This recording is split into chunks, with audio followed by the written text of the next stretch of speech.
नमस्कार मेरे विद्यार्थी मित्रों। आज आरोह से अगला पाठ है स्पीति में बारिश। बच्चों, आज हम घूमने वाले हैं हिमाचल। और हिमाचल में एक जगह है स्पीति, और वहाँ का ये यात्रा वर्णन है। मतलब जो लेखक हैं कृष्णनाथ, वो वहाँ की यात्रा करते हैं और वहाँ बारिश के समय स्पीति में उन्होंने जो अनुभव किया वो इस पाठ में संकलित है। चलिए ये यात्रा वर्णन आज हम भी जान लेते हैं। हमें साथ ही साथ ये भी जानकारी मिलेगी कि वहाँ का वातावरण कैसा है और हमारे वातावरण से अलग कैसे है। तो सबसे पहले कृष्णनाथ जी का परिचय। इनका जन्म 1934 वाराणसी में हुआ। इनकी रचनाएं लद्दाख में राग विराग, किन्नर धर्मलोक, स्पीति में बारिश, पृथ्वी परिक्रमा, हिमालय यात्रा, अरुणाचल यात्रा, मतलब ज़्यादातर इन्होंने यात्रा वृत्तांत ही लिखे हैं। कृष्णनाथ के व्यक्तित्व के कई पहलू हैं। काशी हिंदू विश्वविद्यालय से अर्थशास्त्र में एमए करने के बाद उनका झुकाव समाजवादी आंदोलन और बौद्ध दर्शन की ओर हो गया। बौद्ध दर्शन में उनकी गहरी पैठ है। वे अर्थशास्त्र के विद्वान हैं और काशी विद्यापीठ में इसी विषय के प्रोफेसर भी रहे हैं। तो अंग्रेजी और हिंदी दोनों भाषाओं पर इनका कमांड था और इसलिए तो इतनी सारी रचनाएं भी कर सके। साथ साथ प्रोफेसर भी रहे। पत्रकारिता में भी इनका जुड़ाव रहा और हिंदी साहित्य पत्रिका कल्पना के संपादक भी ये रहे और अंग्रेजी के मैनकाइंड का कुछ वर्षों तक संपादन किया। तो पत्रकारिता में भी थे, राजनीति में भी थे, समाज सुधार में भी थे और अध्यापन में भी थे। तो इतना कुछ करने के बावजूद भी कृष्णनाथ जी की सृजन आकांक्षा पूरी नहीं हुई, इसलिए वे यायावर हो गए। यायावर मतलब घुमक्कड़ हो गए, मतलब जगह जगह पर यात्राएं करते थे और वो जो भी अनुभव वहाँ उनको प्राप्त होता था वो अपनी रचनाओं में संकलित करते थे, मतलब यात्रा वृत्तांत लिखते थे। तो आज जो हम पढ़ने जा रहे हैं वो है स्पीति में बारिश। ये भी एक यात्रा वृत्तांत है। स्पीति हिमाचल के मध्य में स्थित है। ये स्थान अपनी भौगोलिक और प्राकृतिक विशेषताओं के कारण अन्य पर्वतीय स्थलों से भिन्न है। आपको पता है हिमाचल में बहुत सारे पहाड़ हैं और लोग वहाँ घूमने के लिए जाते हैं। तो रमणीय जगह है, एकदम मन लग जाए ऐसा स्थान है। तो वहाँ की भौगोलिक और प्राकृतिक विशेषताओं के कारण ये अन्य पर्वतीय स्थलों से अलग है। लेखक ने इस पाठ में स्पीति की जनसंख्या, ऋतु, फसल, जलवायु तथा भूगोल का वर्णन किया है। तो लेखक ने इस यात्रा वृत्तांत में क्या क्या बताने की कोशिश की है? वहाँ की जनसंख्या, साथ ही वहाँ का मौसम, जो ऋतुएं हैं अलग अलग, सर्दी, गर्मी और बरसात, फसल के बारे में, जलवायु के बारे में और भौगोलिक स्थिति के बारे में, जो परस्पर एक दूसरे से संबंधित है। पाठ में दुर्गम मतलब जहाँ पर कोई ना जा सके, तो दुर्गम क्षेत्र स्पीति में रहने वाले लोगों के कठिनाई भरे जीवन का भी वर्णन किया है। कुछ युवा पर्यटकों का पहुँचना स्पीति के पर्यावरण को बदल सकता है। ठंडे रेगिस्तान जैसे स्पीति के लिए उनका आना वहाँ बूंदों भरा एक सुखद संयोग बन सकता है। चलिए बच्चों शुरू करते हैं। थोड़ी सी जानकारी तो हमने इस यात्रा की ले ही ली है कि लेखक ने क्या बताने की यहाँ पर कोशिश की है। पाठ का नाम है स्पीति में बारिश। स्पीति हिमाचल प्रदेश के लाहौल स्पीति जिले की तहसील है। लाहौल स्पीति का यह योग भी आकस्मिकी है। आकस्मिक मतलब संयोग है, अचानक से हुआ है। इसमें बहुत योग का योग नहीं, ऊंचे दर्रों और कठिन रास्तों के कारण इतिहास में भी कम रहा है। जो पहाड़ों के बीच का रास्ता होता है ना, पहाड़ों के बीच का रास्ता, उसको कहते हैं दर्रे। तो ऊंचे दर्रों और कठिन रास्तों के कारण इतिहास में भी कम रहा है। अलंगे भूगोल यहाँ इतिहास का एक बड़ा कारक है। अलंगे मतलब जिसको लांघा न जा सके। अब जबकि संचार में कुछ सुधार हुआ है, तब भी लाहौल स्पीति का योग प्राय वायरलेस सेट के जरिए है, जो कलंग और काजा के बीच खड़कता रहता है। तो संचार मतलब संचार के साधन किसको कहेंगे आप? जैसे टेलीफोन सेवा है और पत्र व्यवहार है ना। तो ये सब संचार में अभी सुधार हुआ है, पहले नहीं था।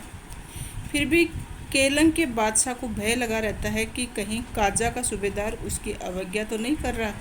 तो वहाँ पर मतलब केलंग और काजा के बीच लड़ाई चलती रहती है और केलंग के बादशाह को डर रहता है हमेशा कि कहीं काजा का सूबेदार उसकी अवज्ञा मतलब उसकी आज्ञा का पालन कर रहा है या नहीं कर रहा है, कहीं बगावत तो नहीं करने वाला है। लेकिन सिवाय वायरलेस सेट पर संदेश भेजने के वह कर भी क्या सकता है। वसंत में भी 170 मील जाना आना कठिन है, शीत में प्राय असंभव है। तो मतलब सर्दियों के टाइम में तो आना जाना होता ही नहीं है और वायरलेस से ही जो भी है वो सूचना मिलती है, संदेश मिलता है कि कहाँ क्या हो रहा है। प्राचीन काल में शायद स्पीति भारतीय साम्राज्यों का अनाम अंग रही, मतलब उसका कहीं नाम ही नहीं आया। जब ये साम्राज्य टूटे तो यह स्वतंत्र रही। फिर मध्य युग में प्राय लद्दाख मंडल और कभी कश्मीर मंडल, कभी बुशहर मंडल, कभी कुल्लू मंडल, कभी ब्रिटिश भारत के तहत रही। तब भी प्राय स्वायत्त रही। स्वायत्त मतलब स्वतंत्र रही। इसकी स्वायत्तता भूगोल ने सिरजी है। भूगोल ही इसकी रक्षा करता है, भूगोल ही इसका संहार करता है। तो भौगोलिक स्थिति ऐसी है कि यहाँ तक लोग पहुँच ही नहीं सके, इसके लिए ये जगह जो है हमेशा स्वतंत्र रही। पहले कभी उन राजाओं का कोई हरकारा आता था तो उसके आते जाते वह अल्प वसंत बीत जाता था। कभी कोई जोरावर सिंह जैसा आता था तो स्पीति का तरीका वही था जो तुक चिलिंग गोनपा में मैंने देखा। जब डायनामाइट का विस्फोट हुआ तो लाहुली हदस कर आंख बंद कर चामगा का तना पकड़ या एक दूसरे को पकड़कर बैठ गए। जब धमाका गुजर गया तो फिर डरते डरते आंख खोलकर उठे। जोरावर सिंह के आक्रमण के समय स्पीति के लोग घर छोड़कर भाग गए। उसने स्पीति को और वहाँ के विहारों को लूटा। ये अप्रतिकार शायद स्पीति की सुरक्षा की पद्धति है। तो जोरावर सिंह ने एक बार आक्रमण किया था और धमाका किया था तो यहाँ के लोग है ना घर छोड़कर भाग गए थे। स्पीति में जनसंख्या लाहौल से भी कम है। 1901 की जनगणना के अनुसार 3231 रही। 1971 की जनगणना के अनुसार 7196। इसका क्षेत्रफल मुझे 1971 की जनगणना में लाहौल के साथ जोड़कर मिला है जो 12,015 वर्ग किलोमीटर है। स्पीति का अलग क्षेत्रफल नहीं दिया है। इंपीरियल गजेटियर ऑक्सफोर्ड 1908 के अनुसार ये क्षेत्रफल 2155 वर्ग किलोमीटर है। इस तरह स्पीति की जनसंख्या प्रति वर्ग मील 4 से भी कम है। 1901 में ये प्रति वर्ग मील 2 से भी कम थी। आगे लेखक बताते हैं कि लाहुल स्पीति का प्रशासन ब्रिटिश राज से भारत को जस का तस मिला।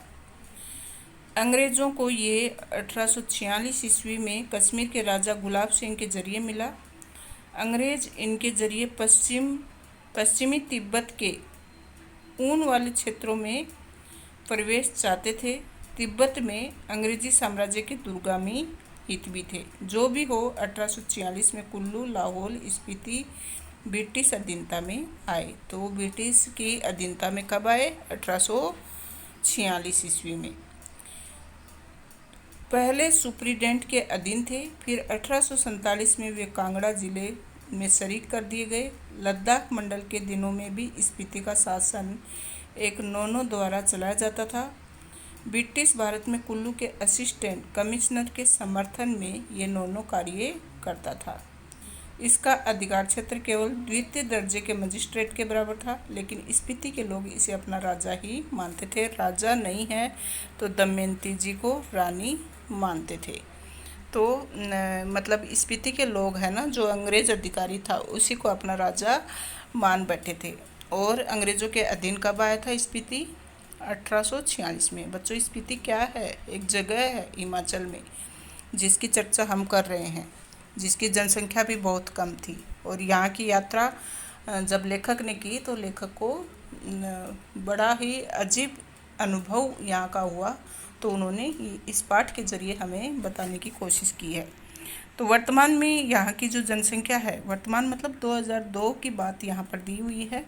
अभी तो आप सर्च करके देख सकते हैं कि वहाँ की जनसंख्या कितनी हो सकती है। तो अब तो बढ़ गई होगी।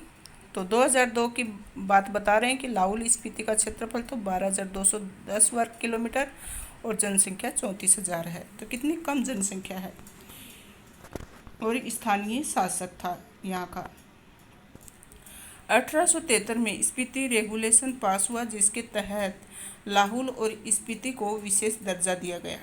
ब्रिटिश भारत के अन्य कानून यहाँ नहीं लागू होते थे। जिस तरह से कश्मीर एक विशेष दर्जे में था ना, वैसे ही यहाँ पर भी मतलब विशेष नियम लागू हुए और इसको विशेष दर्जा दिया गया, जिस पर ब्रिटिश भारत में जो ब्रिटिश लोग थे और जो भारत पर कानून लगाया करते थे वो यहाँ नहीं लागू होते थे। रेगुलेशन के अधीन प्रशासन के अधिकार नौनों को दिए गए, जिसमें मालगुजारी इकट्ठा करना और छोटे छोटे फौजदारी के मुकदमों का फैसला करना भी शामिल था।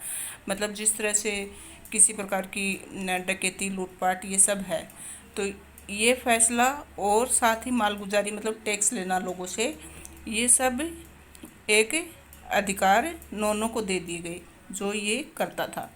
उसके ऊपर के मामले वह कमिश्नर के पास भेजता था। उन दिनों लाहौल स्पीति का वृत्तांत कांगड़ा जिले के अंतर्गत कुल्लू तहसील में मिलता है। स्वराज्य के बाद 1960 में, स्वराज्य मतलब आज़ादी के बाद 1960 में लाहौल स्पीति पंजाब राज्य के अंतर्गत एक अलग जिला बना दिया गया, जिसका केंद्र केलंग में है। तो 1960 में लाहौल स्पीति जो जगह है उसको पंजाब के अंतर्गत शामिल कर दिया गया और उसका केंद्र केलंग में दिया गया। 1966 में जब हिमाचल प्रदेश राज्य बना तो लाहौल स्पीति उसका उत्तरी छोर का जिला हो गया। और जब 1966 में हिमाचल प्रदेश अलग से एक स्टेट बना तो इसके हिमाचल प्रदेश के उत्तरी छोर का ये जिला हो गया। कौन सा? स्पीति। तो स्पीति क्या है आज के दौर में? वर्तमान में स्पीति एक जिला है, डिस्ट्रिक्ट है। ये देश का सबसे अधिक दुर्गम क्षेत्र है और ये देश का सबसे अधिक दुर्गम मतलब जहाँ पर जाना मुश्किल है, तो ये दुर्गम क्षेत्र है। स्पीति 31.42 और 32.59 अक्षांश उत्तर और 77.26 और 78.42 पूर्वीय देशांतर के बीच स्थित है। ये चारों ओर ऊंचे ऊंचे पहाड़ों का कैदी है। इन पहाड़ों की औसत ऊंचाई 18,000 फीट है। तो 18,000 फीट इन पहाड़ों की ऊंचाई है और ये चारों ओर से पहाड़ों के बीच का जगह है। ये पहाड़ों से पूर्व में तिब्बत, पश्चिम में लाहौल, दक्षिण में किन्नौर और उत्तर में लद्दाख से अलग करते हैं। इसकी मुख्य घाटी इसी नाम की स्पीति नदी की घाटी है। स्पीति पश्चिम हिमालय में लगभग 16,000 फीट की ऊंचाई से निकलकर पूरब में तिब्बत में बहती है। तो यहाँ की जो नदी है उसका नाम भी स्पीति है, वहाँ से स्पीति में आती है। स्पीति से बहकर पुराने रामपुर बुसर राज्य में अब किन्नौर जिले में बहती हुई सतलुज में मिलती है। मेरी इस स्पीति नदी से प्रीति है, मतलब मेरी दोस्ती है स्पीति नदी से। स्पीति में मैं सिर्फ इसी नदी को पहचानता हूँ, सुनता हूँ कि मेरा कोई पारा नदी भी है, फिर घाटी है। स्पीति के अलावा पिन की घाटी प्रसिद्ध है। तो यहाँ जो घाटी है उसका नाम भी स्पीति है और स्पीति के अलावा यहाँ पर पिन की घाटी भी प्रसिद्ध है। मान भाई से इसका किस्सा सुना है। अत्यंत बीहड़ और वीरान है। बीहड़ क्या होती है बच्चों? जहाँ पूरा जंगल ही जंगल रहता है और ऐसा जंगल कि मनुष्य वहाँ नहीं आते जाते हैं। और वीरान मतलब कोई भी इंसान नहीं, खाली जगह एकदम। तो अत्यंत बीहड़ और वीरान है। इसमें से शायद स्पीति की घाटी ही आबाद है। जैसी वह आबाद है वह आप देख ही रहे हैं। प्रति वर्ग मील 4 से भी कम लोग बसते हैं। तो जो स्पीति है वह भी एक बीहड़ और वीरान जगह है, वहाँ पर लोग मतलब नहीं के बराबर हैं। अचरज ये नहीं कि इतने कम लोग क्यों हैं, अचरज ये है कि इतने लोग भी कैसे बसे हुए हैं। मैंने जब भी स्पीति की विपत्ति बताई तो लोगों ने यही पूछा कि आखिर तब लोग वहाँ रहते क्यों हैं।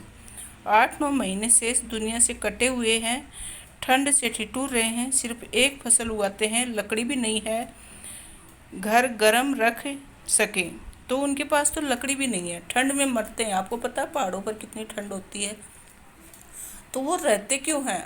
ऐसा क्या कारण है? अचरज इस बात का नहीं है कि वहाँ पर लोग कम हैं, लेकिन जो रहते हैं वो भी क्यों रहते हैं वहाँ पर, और ठंड से ठिठुरते रहते हैं, लकड़ी भी नहीं है अपने आप को मतलब सेक सके, वहाँ पर अपने आप को सुरक्षित महसूस कर सकें, वृत्ति नहीं है, फिर क्यों रहते हैं? क्या अपने धर्म की रक्षा के लिए रहते हैं, अपनी जन्मभूमि के ममत्व के कारण रहते हैं, या इस मजबूरी में रहते हैं कि कहीं और जा नहीं सकते, कहाँ जाएं, या फिर और बातों के साथ साथ ये सब कारण है? मैं नहीं जानता। मैं तो इतना ही देखता हूँ कि यहाँ रह रहे हैं इसलिए रह रहे हैं, और कोई तर्क नहीं है। मतलब और कोई तर्क ही नहीं बता सकते, वो रह रहे हैं, बस यही है कि उनको रहना है वहाँ पर, और बाकी कारण किसी को नहीं पता कि वो वहाँ पर क्यों रह रहे हैं, इनके इसके पीछे क्या कारण है। क्या उनको अपनी धर्म की रक्षा करने के लिए वहाँ रहना पड़ता है, या फिर उस जन्मभूमि से उनका लगाव है, या फिर उनकी ये मजबूरी है कि वो कहीं दूसरी जगह जा नहीं सकते। तो कारण क्या है ये नहीं पता, बस ये पता है कि वो यहाँ रह रहे हैं। तर्क से हम किसी चीज़ को भले सिद्ध कर सकें, स्पीति में रहने को नहीं सिद्ध कर सकते, लेकिन तर्क का इतना मोह क्यों? ज़्यादा करके संसार और निर्वाण अतर्क के हैं।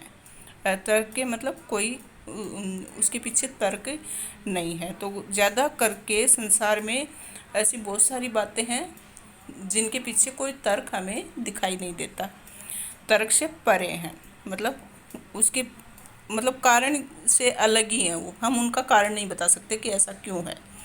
स्पीति नदी के साथ साथ मेरा थोड़ा परिचय स्पीति के पहाड़ों का भी है। स्पीति के पहाड़ लाहौल से ज़्यादा ऊंचे, नंगे और भव्य हैं।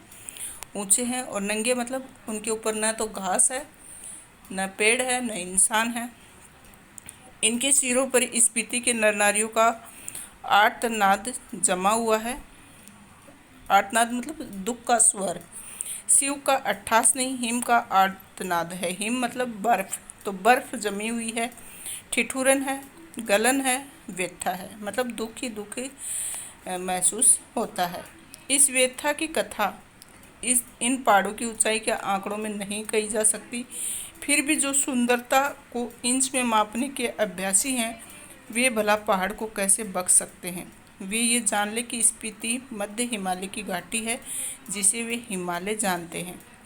स्केटिंग, सौंदर्य प्रतियोगिता, आइसक्रीम और छोले भटूरे का कुल्लू मनाली, शिमला, मसूरी, नैनीताल, श्रीनगर, वह सब हिमालय नहीं है, हिमालय का तलवा है।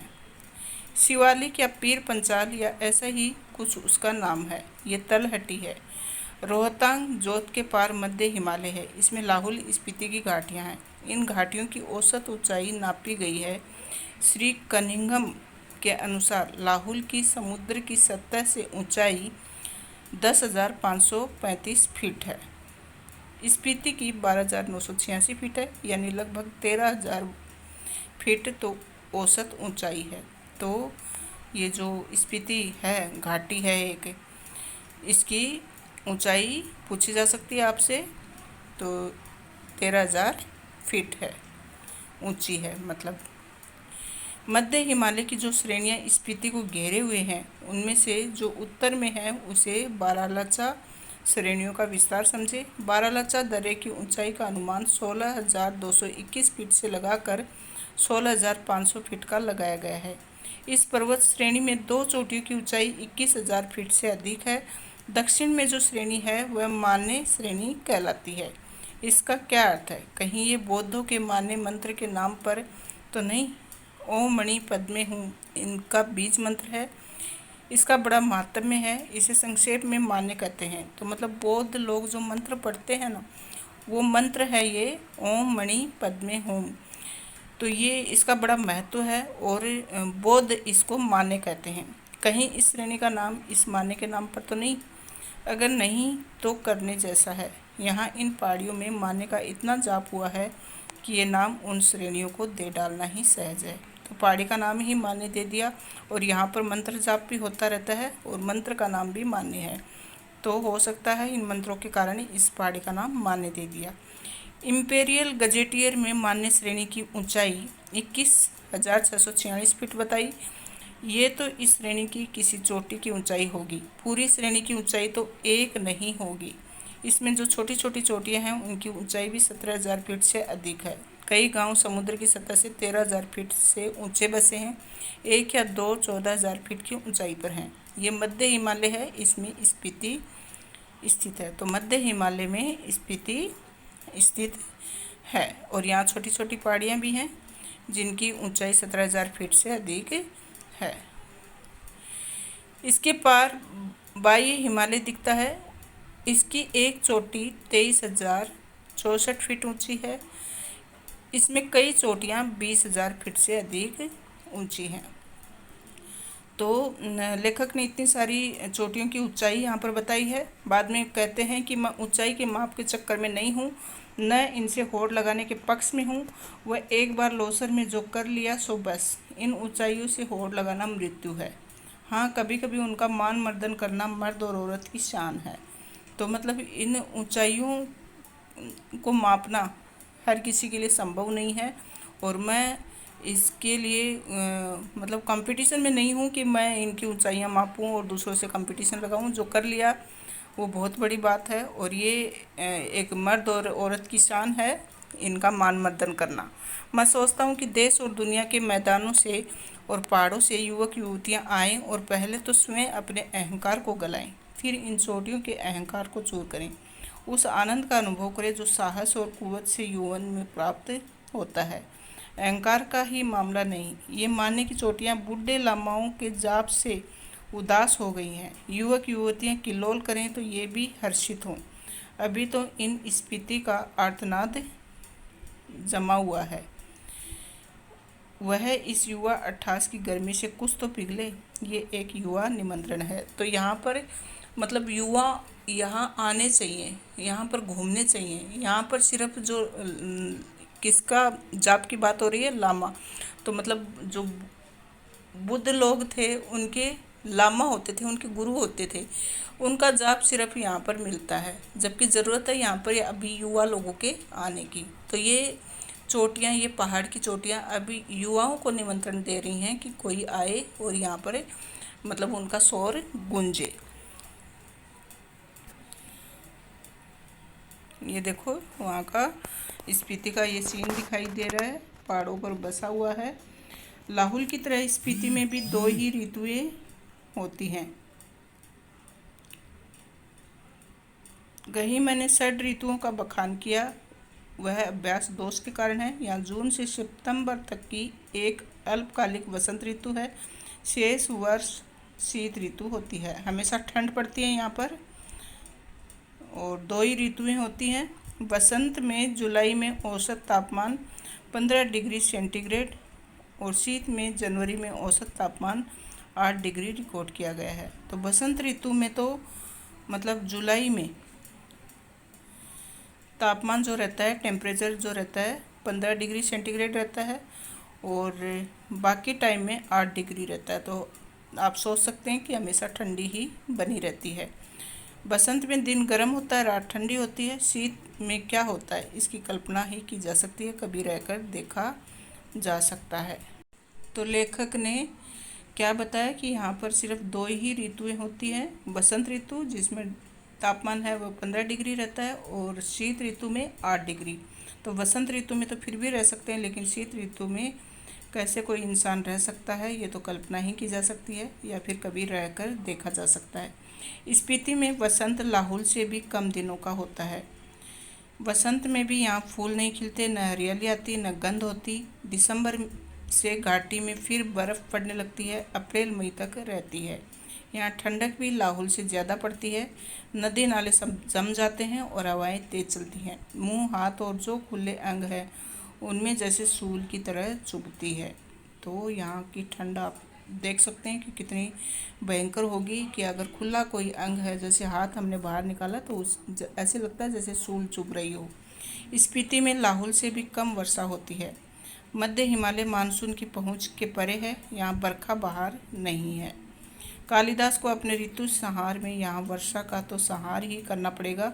कालिदास में वर्षा का क्या ठाठ है, यहाँ वर्षा वर्णन इस प्रकार शुरू होता है।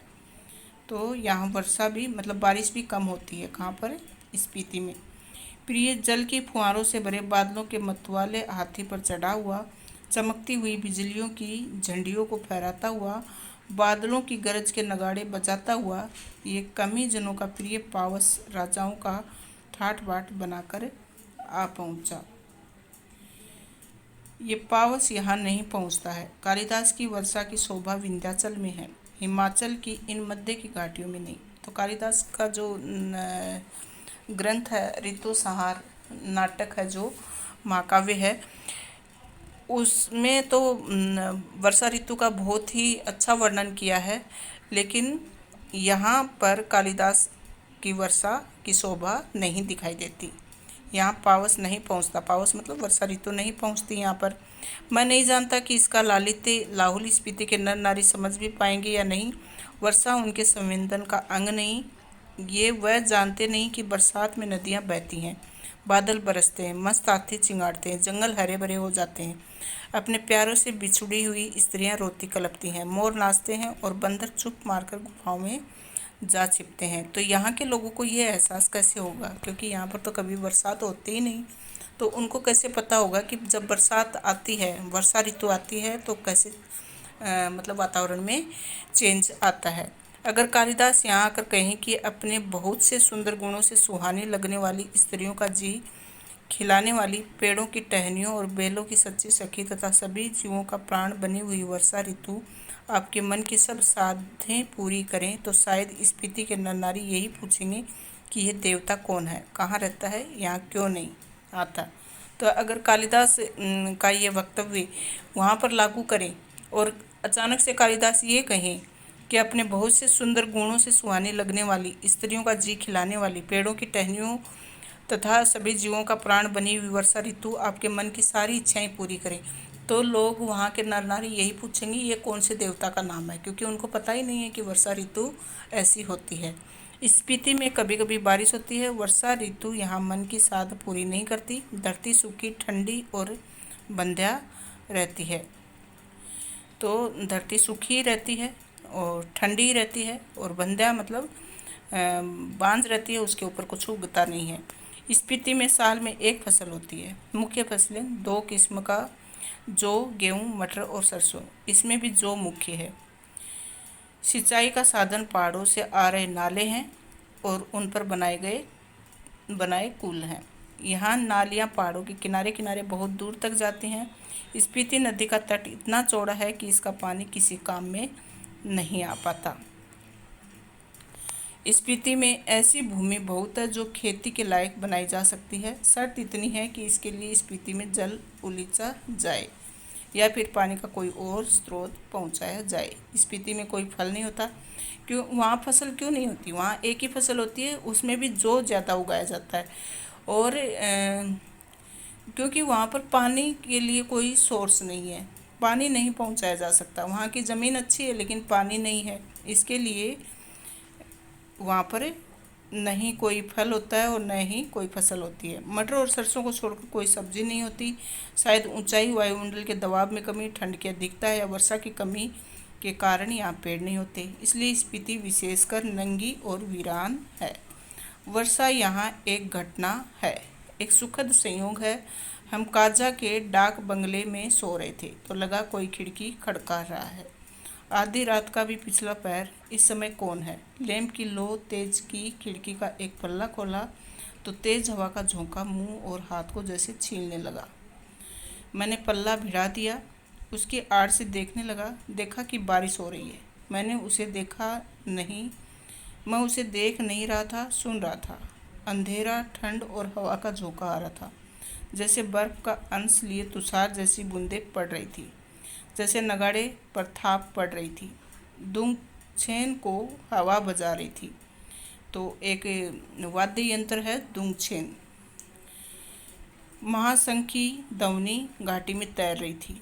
स्पीति की घाटी में वर्षा हो रही थी। कमरे में ठंड बढ़ रही थी, मैं बिस्तर में पड़ा पड़ा मालूम नहीं कब सो गया। तो वहाँ पर बिजली की भी सुविधा नहीं है, अंधेरा था। बारिश हुई तो ऐसा लग रहा था कि दरवाज़ा कोई खड़खड़ा रहा है, लेकिन वो बारिश सिर्फ उसकी आवाज़ सुनाई दे रही थी, उसको देख नहीं पा रहे थे। तो सुबह उठा, चाय पीते पीते सुना कि स्पीति के लोग कह रहे हैं कि हमारी यात्रा शुभ है, स्पीति में बहुत दिनों बाद बारिश हुई है। तो मतलब जब मैं गया था तभी वहाँ पर बारिश हुई थी और लोग कह रहे थे कि बहुत दिनों के बाद बारिश हुई है, हमारी यात्रा शुभ है। तो बच्चों, ये था यात्रा वृत्तांत स्पीति, और ये इतना सारा वृत्तांत सुनकर ऐसा लग रहा है कि एक बार वहाँ पर घूम आना चाहिए।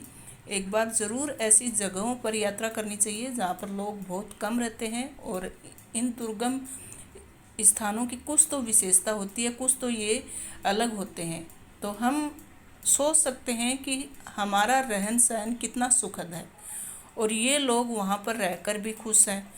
तो एक बार ज़रूर हमें वहाँ की यात्रा करनी चाहिए। पहाड़ों की तो ज़रूर करनी चाहिए, और वहाँ का रहन सहन देखना चाहिए।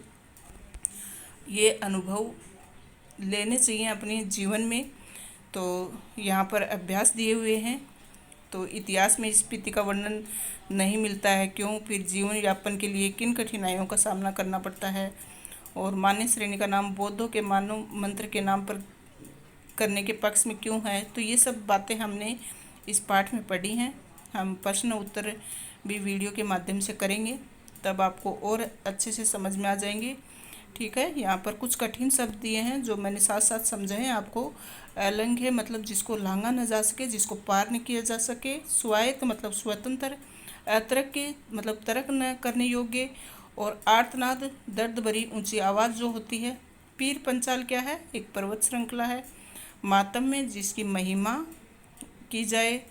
और कुवत क्या है, बल या शक्ति। और षड ऋतुओं में 6 ऋतुएं आती हैं, कौन कौन सी, बसंत, ग्रीष्म, वर्षा, शरद, शिशिर, हेमंत। आपको कमेंट में ये बताना है कि हमने स्पीति में कौन सी 2 ऋतुओं की चर्चा की। मतलब वहाँ पर 2 ही ऋतुएं दिखाई देती हैं। तुषार क्या है, हिम, बर्फ। और दुंगछेन क्या है, एक तरह का वाद्य यंत्र है, मतलब बजाने वाला यंत्र है। तो कैसा लगा ये पाठ? अच्छा लगा हो तो वीडियो को लाइक करें, शेयर करें, और चैनल को सब्सक्राइब कर लें बच्चों। आगे आपको और भी अच्छे अच्छे वीडियो मिलते रहेंगे। Thank you so much.